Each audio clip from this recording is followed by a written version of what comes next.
Olá pessoal, sejam bem-vindos aqui a mais um bloco de reta final pelo Rota de Ataque.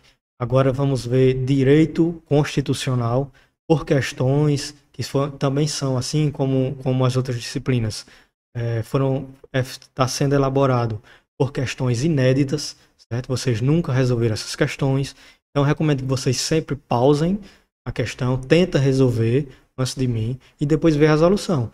Mesmo que você acerte, eu recomendo, ou você ache fácil, eu recomendo que você assista por completo, porque aqui eu passo alguns bizus, algumas informações adicionais e que podem estar ali no dia da prova, né? Então vamos evitar esse branco na prova. Como é que evita o branco? A gente lembrando ali de tudo que já estudou. Porque na prova não só vale o que você estudou, mas sim o que você está ali lembrando, né, no dia da prova. O que você realmente lembra ali para aplicar, certo? Vamos iniciar aqui.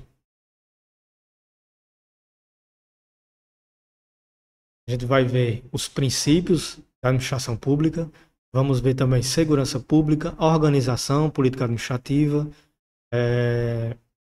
e também direitos individuais e coletivos, certo? E a gente fecha aqui o que é mais cobrado e a forma com que é cobrado também. Vamos lá.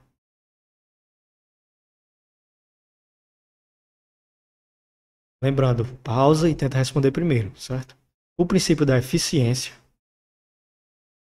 princípio explícito, né? Não sei se você lembra, mas os princípios explícitos que estão lá no artigo 37 da Constituição são o LIMP, que é a legalidade, impessoalidade, moralidade, publicidade e eficiência. Certo? Inserido no caput do artigo 37 da Constituição Federal pela emenda constitucional, porque o princípio da eficiência explícito ele foi adicionado por uma emenda. Certo? Impõe à administração pública um dever de atuação pautada pela busca por resultados práticos e satisfatórios. Considerando a aplicação deste princípio, é correto afirmar que ele se sobrepõe ao princípio da legalidade. Aqui já está errado. Por quê? Porque nenhum princípio se sobrepõe ao outro. Eles são harmônicos. Um complementa o outro. Certo? Vai ter ali algum princípio que vai suprir, vai suprimir algum em algum momento, vai. Mas eles andam juntos, não tem nenhum em hierarquia sobre o outro. B. A avaliação periódica de desempenho dos servidores públicos com a possibilidade de perda do cargo é uma manifestação direta deste princípio. Aqui já dá para você saber, né? Quando fala em desempenho, eu estou falando em quê? Em custo-benefício, né? Quando eu estou falando quando eu estou falando em eficiência, eu falo em custo-benefício. Eu estou investindo em um servidor para que ele trabalhe da melhor maneira possível, né? Isso é eficiência, certo? E quando eu falo em desempenho, e tem um alto desempenho, eu também estou falando em eficiência. Então aqui está totalmente relacionado. A alternativa B é a nossa resposta. Mas vamos ver as outras alternativas, o que é que está errado. C. Seu cumprimento se restringe à esfera interna da administração. Não se restringe à esfera interna, mas a todas as esferas, certo? Letra D. Ele se confunde com o princípio da moralidade. Já está errado também. Significando apenas que o agente deve agir, né, com honestidade. Ele tem que agir com honestidade, sim, mas ele não está ali se confundindo com o da moralidade. Moralidade é outro princípio, que é um princípio implícito, né, e os dois não se confundem, certo? Eles também são harmônicos. Tanto os princípios implícitos quanto os explícitos, eles andam juntos, não tem nenhum sobrepondo o outro também. Alternativa E. A exigência de concurso público para investidura em cargo ou emprego público é uma regra que conflita com a busca pela eficiência. Ele está dizendo aqui que o concurso público, para entrar em um cargo, ele entra em conflito com o princípio da eficiência. Não, porque exigir um concurso público, eu estou ali vendo a qualidade dos servidores, não é isso? Então isso está diretamente relacionado ou indiretamente relacionado ao princípio da eficiência. Pelo menos indiretamente está. Então, e ainda mais dizer que conflita, não conflita. A alternativa E está incorreta. Então, a B é a nossa resposta. 2. A atuação da administração pública é regida por um conjunto de princípios expressos, são os explícitos, que estão ali no artigo 37 da Constituição, e implícitos, que não estão na Constituição ali, no texto mesmo, mas que se dá para deduzir com a leitura dos dispositivos completos da Constituição. Analisando tais preceitos ou princípios, assinale a alternativa que contém uma afirmação incorreta. Quando vier incorreta, você destaque. E valendo o incorreta a cada alternativa que você for ler, senão você vai se confundir. Você sabe que aqui a letra A, ela está pedindo a incorreta. Vamos ver a A. Não, aqui ela é correta. Não é. Beleza. Mas aí quando você chegar na C, se você não relembrar que a questão pede a incorreta, você vai ler ali e vai dizer, tá certo. Aí vai marcar, certo? Preste muita atenção a isso. Eu já passei por isso na prática, então eu recomendo que você leia sempre. Tá pedindo a incorreta. Aí lê a letra A. Aí vai para B. Lê primeiro que tá pedindo a incorreta, certo? Faça isso. O princípio da impessoalidade, que é um princípio ali explícito, certo? Veda que a publicidade de atos, programas, a obras governamentais contenha nomes, símbolos ou imagens que caracterizem a promoção pessoal, certo? Então, já não é nossa alternativa. Aí, se você, como eu já disse aqui, né, não está prestando atenção, aí você lê, tá certo, aí já marca e vai para a próxima questão. Aqui é difícil de ocorrer isso, mas na prova, quando você está ali no calor da emoção, né, você acaba fazendo isso e sai feliz, pensando que acertou, no fim errou. Letra B. O princípio da legalidade, que também é explícito, determina que o administrador público só pode fazer o que a lei determina, certíssimo. Aqui, quando é para a população em geral, para os cidadãos, a gente pode fazer o que a lei não proíbe, né? Pode fazer tudo o que a lei não proíbe. Mas já no contexto da administração pública, os servidores públicos, eles só podem fazer o que a lei determina fazer, certo? Não é o que a lei não proíbe, não. É o que a lei determina fazer, o servidor público faz. E tá certo. Então a gente já corta também. C. Decorre do princípio da publicidade a exigência de que todas as sessões dos tribunais sejam abertas, sem nenhuma exceção para o direito, não. Tem exceção sim, certo? Ao direito de intimidade, tem exceções. Então aqui a letra C é a nossa alternativa incorreta. Vamos ler as outras. O princípio da razoabilidade, embora não expresso no artigo 37, tá certo? Ele é um princípio implícito, né? É considerado um princípio implícito, certo? E limita a discricionariedade do agente público, certo também. Por que está certo? Porque o princípio da razoabilidade e o da proporcionalidade, ele limita a discricionariedade do agente público. O que é a discricionariedade? Você estuda lá no direito administrativo. É o poder fazer ali e não é vinculado, né? Vinculado é uma obrigação, eu tenho que fazer aquilo quando eu recebo uma solicitação. O discricionário é o meu poder ali, a minha margem de apreciação, se eu quero ou não fazer, certo? Mas tem limites, e esses limites são aplicados pelos princípios da razoabilidade e proporcionalidade. Tá correto? Então não pode ser a resposta. E é a C, né? Aqui, mas vamos ler o restante. Letra E, a moralidade administrativa, que também é um princípio implícito, exige do agente uma conduta ética, pautada na honestidade e boa-fé, indo além da simples conformidade com a lei. Então, conformidade com a lei é a legalidade, e se pautar na ética, na honestidade, na boa-fé, a gente está falando do princípio da moralidade, que é um princípio implícito. Está correta a alternativa e não é nossa resposta. Nossa resposta é a alternativa C. Vamos avançar para a questão 3. Essa questão 3, ela já é sobre organização administrativa. Ela já é um pouco mais complexa. A gente vai dar uma lida na questão, mas não vai resolver. A gente vai passar para umas explicações anteriores, né? A gente volta na questão e responde ela. Vamos lá. Vamos estudar de forma reversa essa questão. O artigo 18 da Constituição Federal estabelece a organização político-administrativa, que é um tópico que geralmente o pessoal tem muita dificuldade, da República Federativa do Brasil.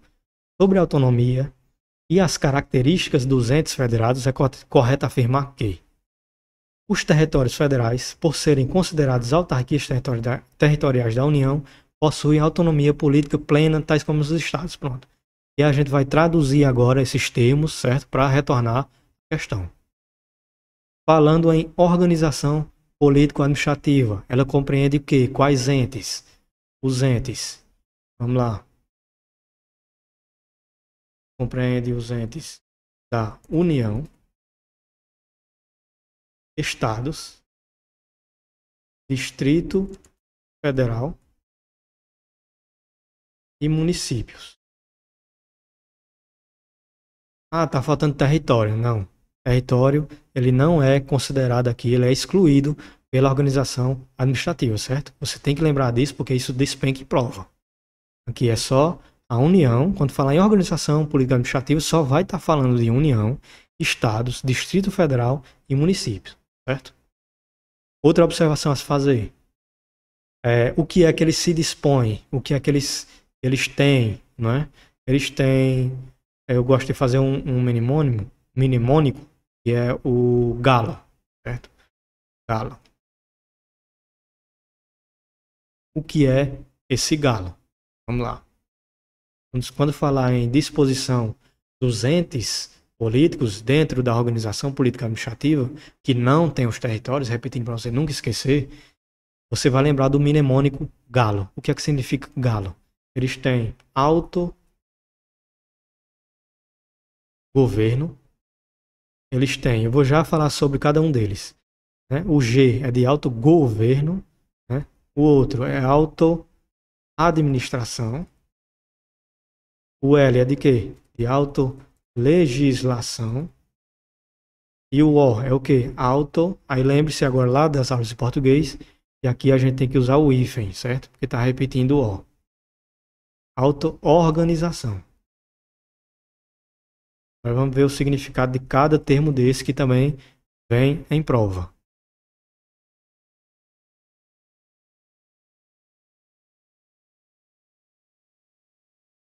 Fazendo digitado que é para ficar mais legível aí para vocês e também para ser mais rápido, né? Quando a gente está em reta final tem que ganhar tempo. O que é que significa autogoverno?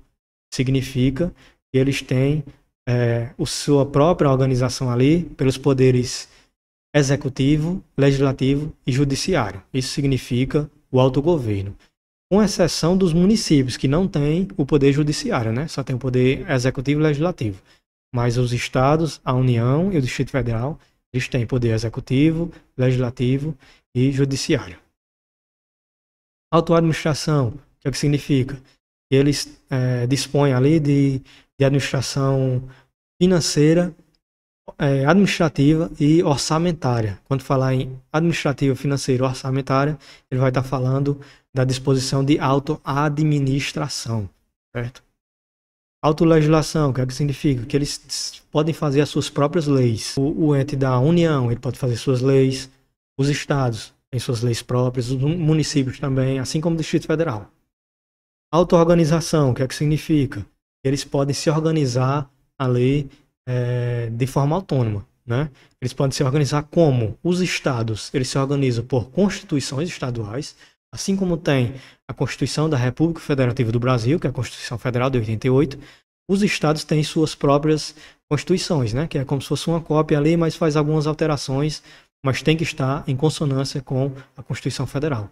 E já no âmbito dos municípios, não são constituições. Os municípios fazem suas próprias leis orgânicas, que são como se fossem constituições, né? Mas são leis orgânicas, certo? Próxima observação, direito de secessão. O que é que significa secessão? A dissolução do vínculo federativo da República Federativa do Brasil. Isso é vedado aqui no Brasil, certo? Se falar em direito de secessão, aqui no Brasil não pode. Essa observação mesmo. Sobre territórios, como eu já falei, territórios federais eles estão, na verdade, excluídos da organização político-administrativa. Por quê? Porque eles são autarquias territoriais, eles não são ali entes da organização político-administrativa, certo? Agora sim, né, a gente vai aqui logo passar aqui para a letra seca, ver mais algumas observações importantes para responder a questão. Os territórios federais integram a União. Então, aqui ele está falando dos territórios federais. Eles não são entes, eles integram a União, só conforme de organização. E sua criação, transformação em Estado, ou reintegração ao estado de origem serão reguladas em lei complementar.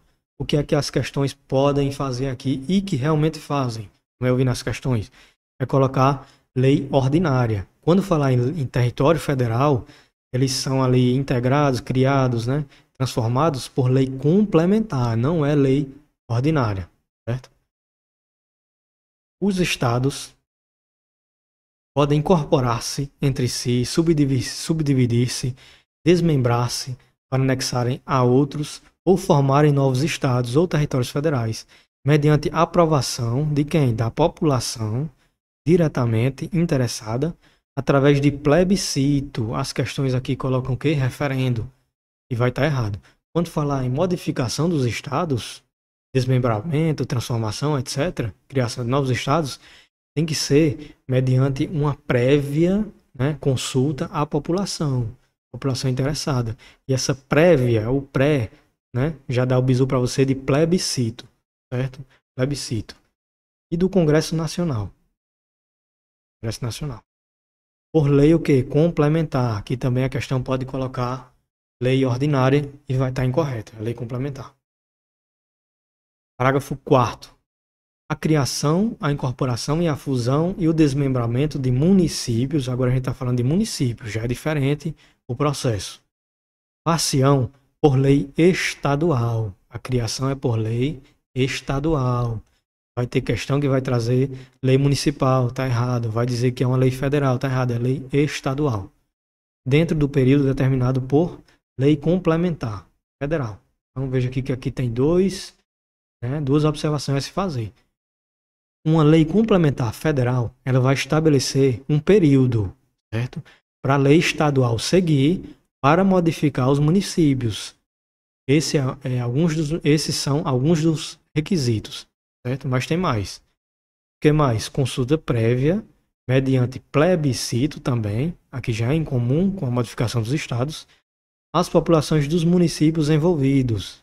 Então, os municípios ali, por exemplo, tem um município A e o município B, eles vão se juntar. Então vai ter um plebiscito, né? Uma consulta prévia à população dos dois municípios e não de outros municípios, né? Apenas dos que estão ali envolvidos, por plebiscito, para que veja se realmente eles querem que isso ocorra, né? Após a divulgação dos estudos de viabilidade também municipal, apresentados e publicados na forma da lei. Tudo isso aqui são requisitos para que modifiquem municípios, certo? Agora sim a gente vai conseguir resolver a questão. Os territórios federais, por serem considerados autarquias territoriais da União, até aqui está certo. Possuem autonomia política plena, tais como os estados. Não tem autonomia política plena, porque eles não são considerados entes de organização política administrativa, certo? Letra A não é. Letra B. A criação de um novo estado não é município. Você tem que distinguir ali os requisitos. Por desmembramento, depende de aprovação da população diretamente interessada mediante referendo. E está errado. O que é referendo? É uma consulta posterior. Eu vou modificar o estado e depois eu pergunto aos cidadãos se eles gostaram disso. Eles aprovam, não. Tem que ser antes, ou seja, plebiscito. Certo? Então aqui já está incorreto. E posteriormente, mediante lei ordinária, que é outro erro, certo? Porque é lei complementar. A alternativa B está totalmente errada. Letra C. Os municípios, agora já são sobre os municípios, são considerados os únicos entes federativos que não possuem capacidade de auto-organização. Está certo? Não. Porque todos os entes, a União, os estados, o Distrito Federal e os municípios, eles têm o galo lá, né? Autogoverno, auto-administração, autolegislação e auto-organização, certo? A única diferença é que os municípios, eles não têm poder judiciário. Lá no autogoverno. É o único diferencial aqui, certo? Então tá errado. Letra D. Brasília é a capital federal e a sede do governo do Distrito Federal. Isso aqui está lá no parágrafo 1º do artigo 18 da Constituição. Sendo vedada sua divisão em municípios. Aqui é a nossa alternativa correta. Essa parte da vedação de divisão em municípios está lá no artigo 32. beleza? Então vocês lembrem-se aí que o Brasília ela não pode se desmembrar em municípios, certo? Ela é a capital federal, a capital pode mudar? Pode. Já mudou antes, né? Já foi Rio de Janeiro, já foi na Bahia, e ele pode mudar, mas Brasília, aqui atualmente na Constituição, ele não pode se desmembrar, certo? Alternativa E. A incorporação de um município por outro depende exclusivamente de lei estadual, não sendo necessária consulta popular prévia, não. A incorporação de um município tem vários requisitos, entre eles tem o plebiscito, né? Da população ali que está envolvida nos municípios de alteração. Então, está incorreta, a nossa alternativa certa é a letra D. Vamos avançar aqui. E já é mais tranquilo. Aqui vai ser sobre organização também. A Constituição Federal de 88, em seu artigo 19, aqui você vai ter que ter feito uma leitura prévia do artigo 19. Como você já está na reta final, acredito que você já tenha feito, né? Se não fez, você faz a leitura agora, tenta resolver a questão, aí você vê a resolução. Estabelece um conjunto de vedações à União, aos Estados, ao Distrito Federal e aos municípios. O objetivo é assegurar o equilíbrio da federação e laicidade do Estado. Dentre essas vedações, não se inclui, então, o artigo 19 ele traz vedações ausentes.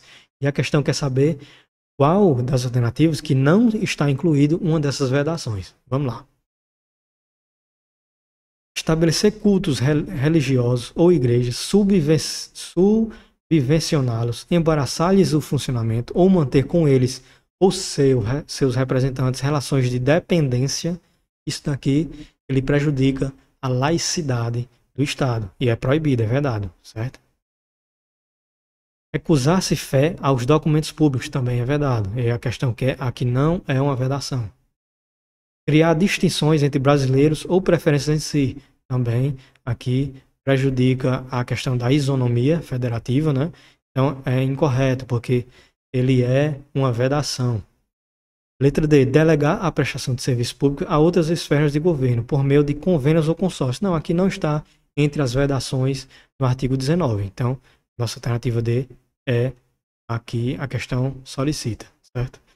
Letra E. Criar ou manter alianças que possam comprometer o pacto federativo. Isso aqui não está explícito lá no artigo 19, mas a gente já sabe que não pode, nada pode comprometer o pacto federativo, certo? Então, alternativa E, ela é uma vedação. A letra D é a nossa resposta. Vamos avançar aqui. Questão 5. A criação, incorporação, fusão, desmembramento de municípios são processos que alteram a malha federativa e devem seguir um rito rigoroso previsto na Constituição. Conforme o artigo 18, parágrafo 4º da Constituição Federal de 88, que a gente já viu, tal processo depende, entre os requisitos de... Então, quais são os requisitos ali de alterações dos municípios, como a gente viu, né? A gente vai ver aqui nas alternativas e vai responder por eliminação, certo?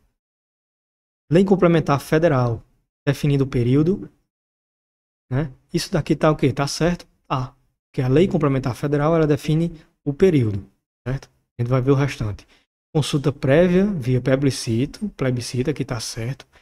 As populações envolvidas e lei municipal autorizativa, não. Aqui, com certeza derrubaria, né? Se caísse ou se cair na prova, vai derrubar muita gente, porque não é lei municipal. Está alterando municípios, sim. Mas como é alteração de municípios e os municípios estão dentro do estado, né? Pela lógica, a gente já dá para saber que é uma lei estadual, certo? Não é lei municipal. Então aqui torna a alternativa incorreta. B. Lei ordinária federal. Não tem nada de lei federal lá na modificação de municípios. É lei estadual e lei complementar federal. Não tem nada de lei ordinária federal. Letra C. Decreto do presidente da República, não tem nada de decreto lá. Letra D. Lei estadual. Que beleza. Dentro do período fixado por lei complementar federal, certíssimo. E consulta prévia, ou seja, plebiscito. as populações dos municípios envolvidos. Então está completamente correta a nossa alternativa D. Vamos ver o erro da E. Lei orgânica do Estado. Não, não é lei orgânica e aqui é uma lei complementar federal, não é isso? Estudo de viabilidade municipal? Sim, isso daqui tem. Aprovação da população dos municípios mediante referendo? Não, é plebiscito. Então, E incorreta, D é a nossa resposta. Questão 6, que já é sobre segurança pública, já é um outro tópico. O artigo 144 da Constituição Federal elenca os órgãos responsáveis pela segurança pública e distribui suas competências. A Polícia Federal, órgão competente, organizado e mantido pela União, são atribuídas diversas funções. Assinala a alternativa que descreve uma atribuição que não é de competência da Polícia Federal. Você quer saber, lá com base no artigo 144, qual das alternativas abaixo não é competência da Polícia Federal, certo? Vamos ver. Exercer com exclusividade as funções de Polícia Judiciária da União. Aqui é sim uma competência da Polícia Federal. Exclusivamente as funções de Polícia Judiciária, né, investigação ali da União, certo? A Polícia Civil não pode. Aqui é a Polícia Federal exclusivamente. Tá? Já não é nossa resposta. B. Apurar infrações penais contra a ordem política e social em detrimento de bens, serviços e interesses da União. Também é competência da Polícia Federal. C. Prevenir e reprimir o tráfico ilícito de entorpecentes e drogas afins, o contrabando e o descaminho. Também, né, conjuntamente com os trabalhos ali da Receita Federal, é uma competência da Polícia Federal. Então, não pode ser a letra C.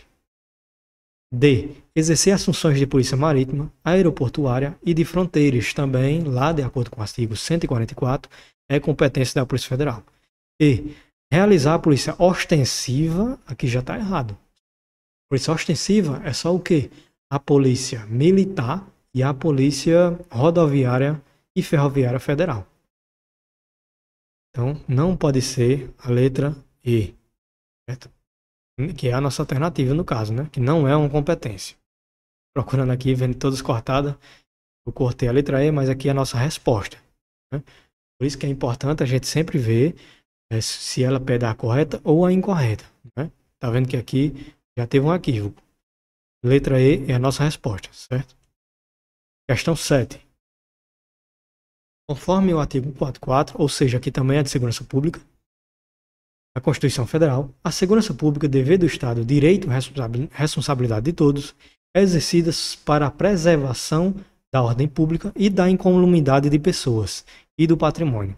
Sobre a estrutura da segurança pública no Brasil, assinala a afirmativa correta.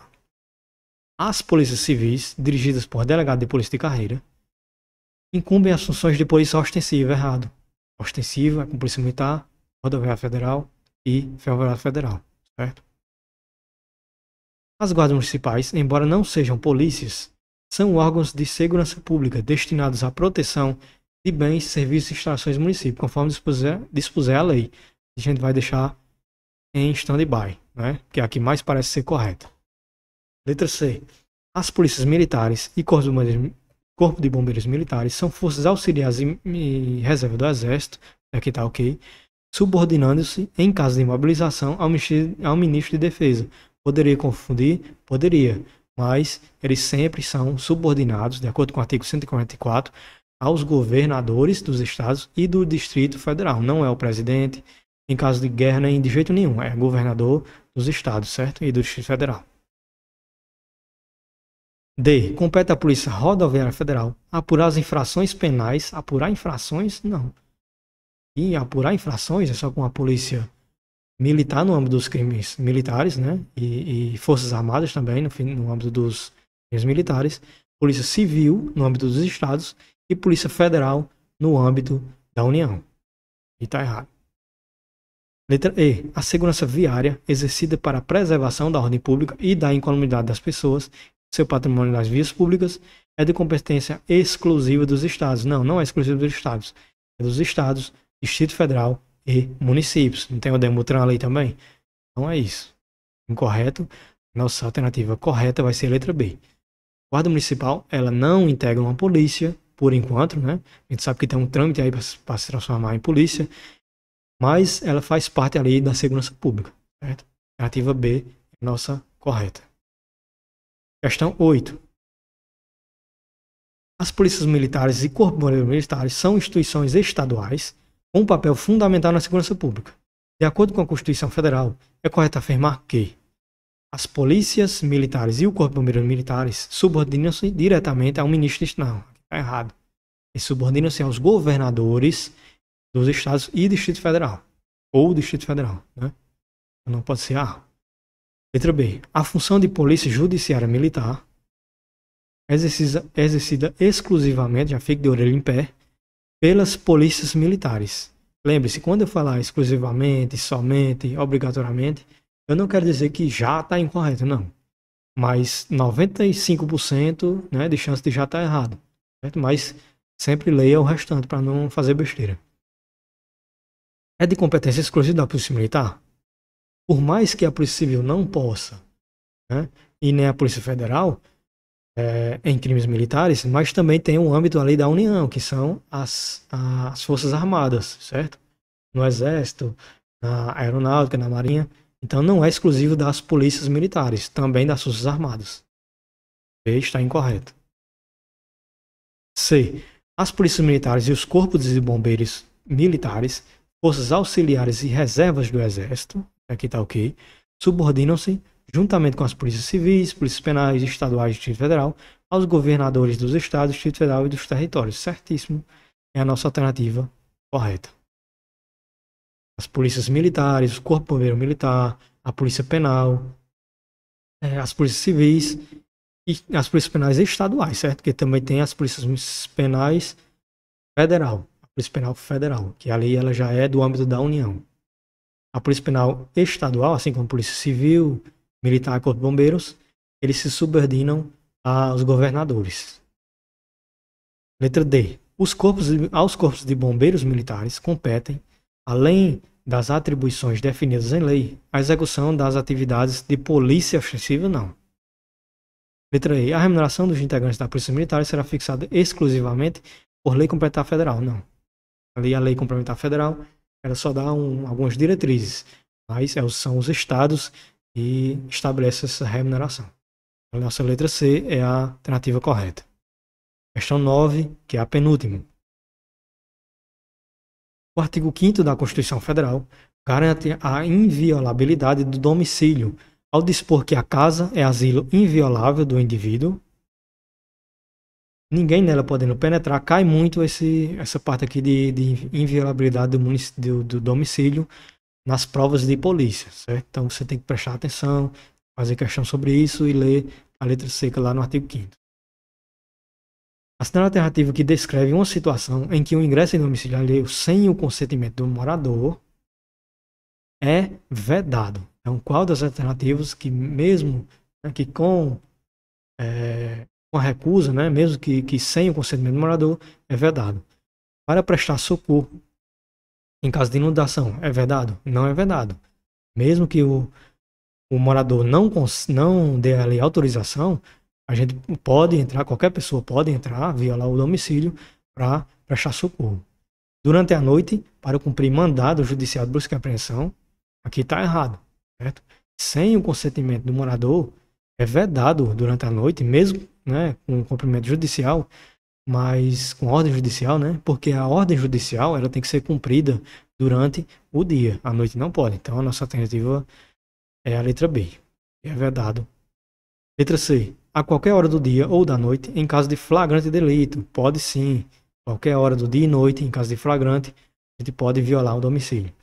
Letra D. Durante o dia, por determinação judicial, pode, não é vedado. Em caso de desastre, com um incêndio no imóvel, também pode, né? Em caso de desastre. Então, a B é a nossa alternativa correta, né? Como vedação na violação de um domicílio sem o consentimento do morador. Questão 10. A Constituição Federal assegura, em seu artigo 5º, um rol de direitos e garantias fundamentais. No que tange ao direito de associação e reunião, que também cai muito em provas, é correto afirmar que a criação de associações e da forma da lei, a de cooperativas, depende de autorização. Não, não depende de autorização, certo? Na verdade, independe de autorização. B. As associações só poderão ser compulsoriamente dissolvidas ou ter suas atividades suspensas por decisão administrativa. Não, não é administrativa. É decisão judiciária, certo? E no primeiro caso, que é de dissolução, tem que ter o trânsito em julgado. E já na suspensão, só na liminar ali, já pode ser suspensa uma associação, certo? Mas é por decisão judiciária, não é administrativa. E não é. C. Todos podem reunir-se pacificamente sem armas, em locais abertos ao público, desde que não frustre outra reunião anteriormente convocada para o mesmo local, sendo exigida autorização. Não exige autorização de autoridade, mas sim um prévio aviso. Então a letra C também não é a nossa resposta. D. Ninguém poderá ser compelido a associar-se ou a permanecer associado. Aqui está certo. É a nossa alternativa. Ninguém pode ser obrigado, né? Compelir é obrigar. Ninguém pode ser obrigado a se associar ou a se permanecer associado. Eu posso me associar a qualquer momento e eu posso, depois de me associar, eu posso sair da associação a qualquer momento também. Letra E. Qual é o erro? É plena a liberdade de associação para fins lícitos, inclusive de caráter paramilitar. Não. É vedado a de caráter paramilitar. Então aqui a gente encerra as questões de direito constitucional, né, nesse material de reta final para a Polícia Militar do Ceará. E você vai ver aí, se você já não viu todos, né? Você vê o das outras disciplinas para que você realmente chegue preparado, porque o que você está vendo aqui, né? Hoje a gente está no começo de julho, então já estamos próximos da prova e com certeza você vai lembrar do que você está vendo aqui no dia da prova. Então é de alta relevância porque lá na prova é importante você lembrar e não só ter estudado, né? Na prova não importa quem estudou mais, mas sim quem lembra mais. Então é muito importante as revisões de véspera, assim como também a leitura de letra C, que é uma revisão, né? E a resolução de questões, que é uma revisão ativa, que funciona mais ainda. Aqui você está vendo tanto uma ativa quanto uma passiva, né? Então é em dobro aí de vantagem para você. Até a próxima.